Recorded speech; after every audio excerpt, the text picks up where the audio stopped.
La tendance est toujours hésitante à la Bourse de Paris avant l'ouverture des marchés américains qui sont attendus en légère hausse pour le moment.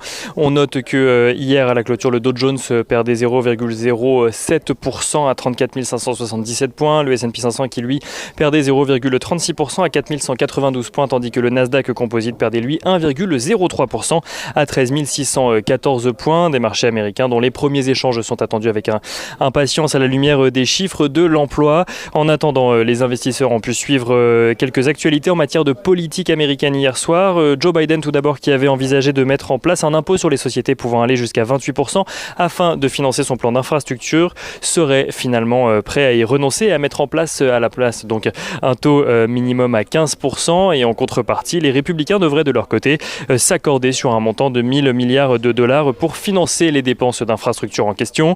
Joe Biden qui a également amendé un décret de Donald Trump à propos de la liste noire des entreprises chinoises dans lesquelles les investissements américains sont interdits. Là où Donald Trump ciblait 31 entreprises liées directement à l'armée chinoise, Joe Biden en cible désormais 59 liées à la défense, mais aussi à la surveillance en Chine, mais aussi hors Chine. Déjà dans le viseur de l'administration Trump, Huawei figure à présent sur cette liste, tout comme les opérateurs télécoms China Mobile, China Telecom, ou encore la compagnie pétrolière CNOOC, ou encore la compagnie ferroviaire chinoise China Railway Construction.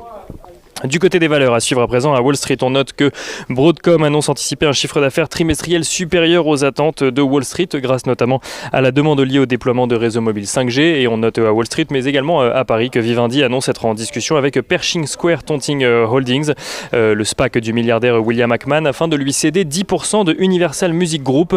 Une opération qui serait réalisée sur la base d'une valeur totale de Universal Music Group de 35 milliards d'euros et qui impliquerait donc une transaction de 3,3 milliards d'euros.